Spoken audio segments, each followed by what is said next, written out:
Hi everybody, it's Ginger. Who wants to go get hopelessly lost in a cave? I do. So this is the cave maze part of Kyrandia 1. I kind of held off on it. I will do a walkthrough, like I don't have a problem with it. But they're a little bit frustrating sometimes, so if you would care to do a walkabout. This is the part in gaming where, mind you, this is way back in the day. This is when the DoD first initiated the internet. So there were a lot of producers who were really studying how gameplay went together. Mini games are an excellent refresher for people who Fireberries.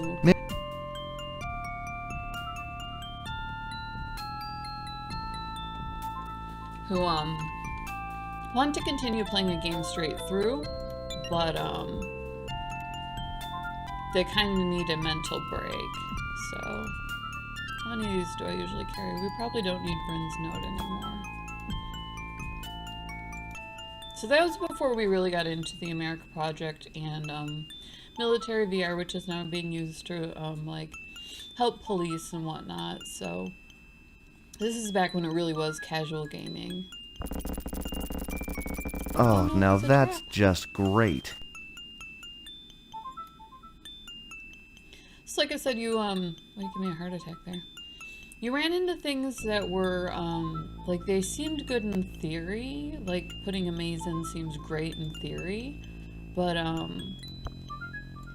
then in application it didn't work so well because you really needed a map and a walkthrough for casual gamers to even enjoy this. So my mouse is obviously jumping all over the place, so we'll make this short. And then I'll just direct you to online. There's a walkthrough. Oh, I love it when my mouse does this for no reason whatsoever. Really enhances my quality of life. Okay, so the way to beat this maze is to drop the fireberries. And the way that I figured out when I was younger is drop them pointing in the direction of the last fireberry bush. Obviously this is a waypoint, so we'll get some new fireberries. The way that I've always had of solving puzzles, because my best friend was a mathlete, my running joke is I would be a part of Mensa if I paid my dues. Because you actually have to pay a membership fee. So I learned to solve puzzles in the Montessori program at a very young age by going through and just chunking the problem, you know, like one at a time, figuring out what is it that's tripping me up, that's making this puzzle not enjoyable, because obviously my circle of friends, my best friend especially, was like, oh, well, this is a good time, this is a good time. And here's me, and I like sports. I'm a kinetic learner, and I was just like not getting it, you know? So I was kind of the odd man out there. So let's see, we'll put, oh, why would we do this to me? Okay, so there's a fireberry bush there.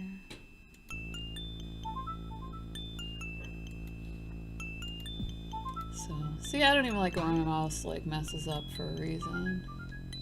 I just want my mouse to work.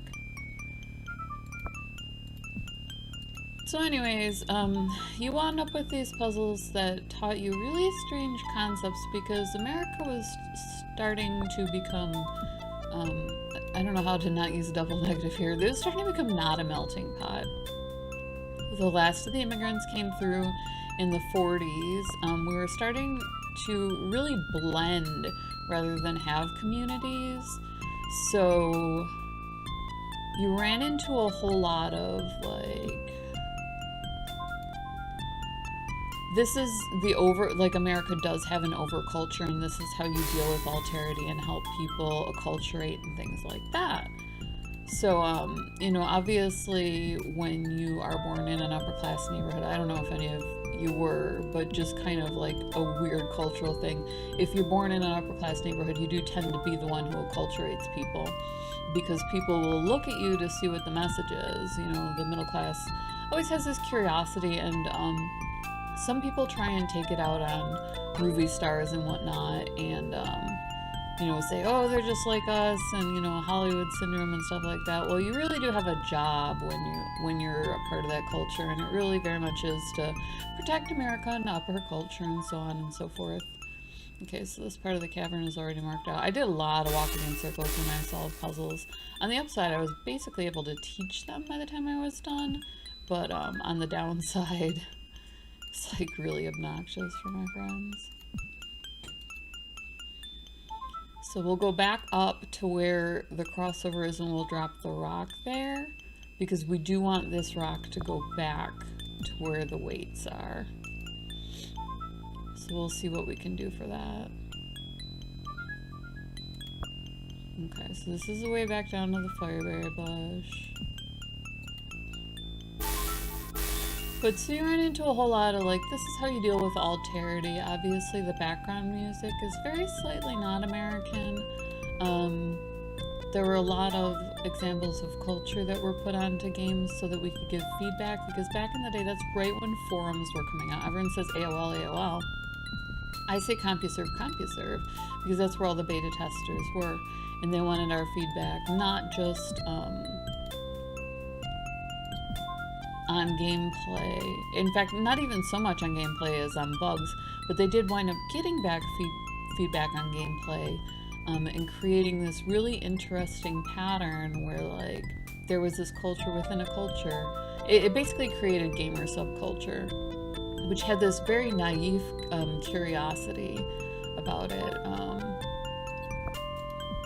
People really wanted to be a part of something, but you had to have a specialized skill set to get it. And most people aren't willing to study that. I ran into that a little bit, and I was surprised because a couple of people that I would have tutored or moved into political positions or, encouraged in different ways. And it sounds manipulative, but like I said, I mean, you have to understand that when you grow up with this level of education in social interaction, it's not just our girls, everybody participates in making a better America. But I found that some people just didn't want to read, and that absolutely blew my mind. I was like, how can you not want to read? And it was something I had to kind of get my head around, that some people are just honestly TV people, and they really just, that's where they get their education from. They have a decent, EQ and emotional quotient. They want to interact on a social level, and so they skip the IQ entirely because it's not their thing, and they go on ahead and just do TV things. They talk about TV shows. You can learn a lot. Thankfully, I'm open-minded. I mean, that was a blessing for me, because my other best friend sat me down and explained, this is the kind of thing that you can do with TV. This is, something that maybe you can learn from, and so you can interact with people in a different way, because you are kind of a bookworm, because you want to spread education. Maybe you should learn about the different ways that other people view education.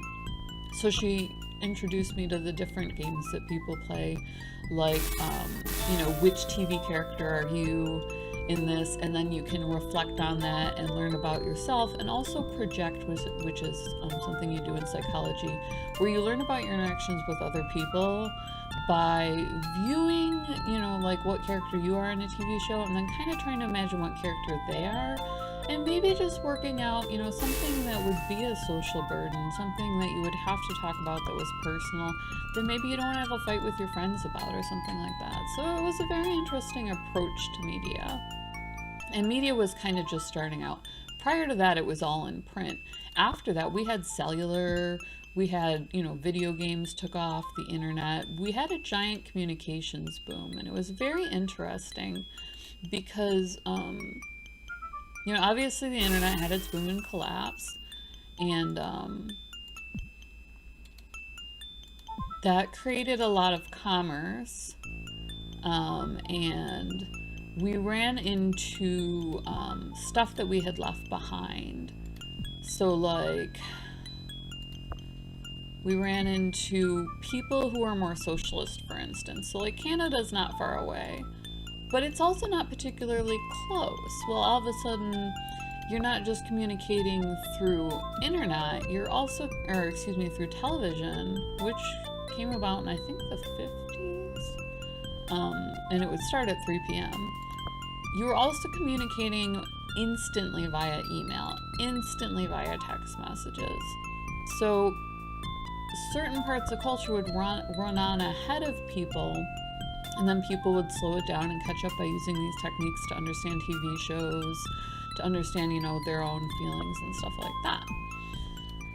So it was kind of important to have both pieces of that puzzle. But it was very difficult for Americans because we created something, and in America there's this thing called intellectual property. And that's why right at the beginning they were like, should we put walkthroughs online? Should we put, cheats online? Should we post Easter eggs? And it's like, yes, we should, because it takes kind of this burden off of us. Where in America we have intellectual property and we don't actually appreciate having to explain anything outside of our culture to people, because we believe in crowdsourcing, but we believe in crowdsourcing in a way that protects our ability to trade on that information. So one of the jokes I made on my Twitter feed is, in foreign cultures, they will very often interrupt you and it won't be about what you're talking about. And in America, like, the peasants strafe when you do that. Like, it's bad. That's like the next 2 weeks of your life, So that's something that we have difficulty with tourists, with feedback that we get on video games, with all sorts of stuff. Because like I said, Canada and Mexico are very close. Mexico doesn't have as many laws, and Canada is socialist, so it has way more social rules, but they're all very strange.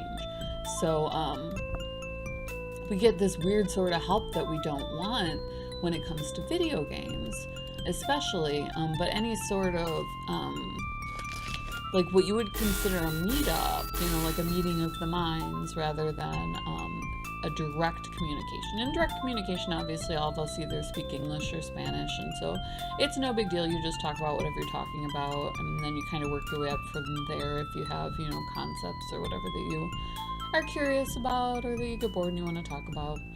And this is kind of how I talk my way through a puzzle. But like I said, America ran into this very interesting problem, and a lot of the intellectual property laws, a lot of the telecommunications laws that are so debatable actually came from that time. And that's when it pays to know your history. Like, it pays to know that the internet was originally created by the Department of Defense. So this is something like video gaming, anything that comes from it, anything that you do on a computer, and not so much on an Xbox, but anything that you do on a computer or on a telecommunications device will have a military application. So you do have to protect yourself, and you see that a little bit in warnings that they place on things. Like, most people ignore it when it pops up, but when you download an app, for instance, what permissions is it asking for from your phone? Because you might really want to play that game, but you don't want to play that game if the app permissions are like, I want to be able to use your camera, So, like, what do they need my camera for, So there's a level of self-protection that's expected that is a little bit unnerving, I think, to some people. Because we come from a land of, I want to say, excess. I don't know that everyone would agree with that. But, like, America moved away from the Horatio Alger system of rewards and into, is this a dead end? It dead ended. And into this idea of the bourgeois class. La Vie Boheme, the Les Mis came out at about the same time, and there was this foldover, especially through New York City, where all of a sudden commerce, okay, stop doing that. No, seriously, stop doing that. All of a sudden commerce, if you missed my 15 flags, stop doing that. All of a sudden commerce was all about hoarding, and they're starting to deal with that right now. Like, What is money? What is power? What is hoarding? At what point does it Wow. start to... The walls are made of emerald. At what I part, could have used these earlier. At what point does it start to interfere with commerce? You know, at what point is that a problem? And all of a sudden we're heading in the wrong direction. And you know, obviously, as we drive deeper and deeper into debt, in no small part because of our military programs, but largely because of the corruption that's involved there, Halliburton and everything. Obviously, it's very common knowledge. You know, yes, we do have a defense against if we hit the end of the line there, but you know, how do we protect our intellectual property that we've developed alongside these programs that is commercial, and not get caught up in this whole problem of, you know, like, you can't touch it, so it belongs to everybody, and so on and so on and so on, which we just don't believe in, you know? Like, we very much believe that people should be rewarded for their work. That's definitely a thing. So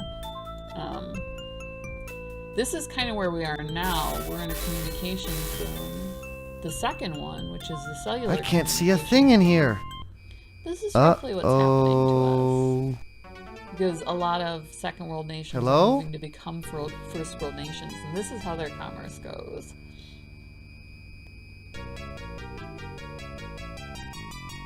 Oh, no! So we're trying to avoid stock market crashes and things like that, and it's hard because people get these offers through comm systems and they naturally trust them, and they say it's the government's job to protect them, and it's really not, honey. You have to get off your computer and you have to continue to research throughout your life, and it's always been that way. That's just the way America is, and you know, sorry if somebody told you otherwise. So not necessarily the most upbeat message you will ever receive in your life, but definitely educational. So hopefully that helped make you help you make it through the maze. We are almost there. We just have to turn into a will-o-wisp. So that's exciting. So I'm Aunt Ginger. Thank you for coming along for the ride, and hopefully you enjoyed yourself. So stay tuned. We do what's hot, what's not, walkthroughs, reviews, betas. There's an educational series if you're curious, where we cover media. So hopefully you did enjoy yourself. Stay tuned. Drop us a subscribe. Stay up on what's going on in the world of gaming. I'm also known as Queen Aliera, daughter of Akatosh, the god of time. So I've had my finger on the pulse forever. You can kind of get your news here. So like I said, drop us a subscribe. We sure appreciate you watching and staying tuned. And as always, much love.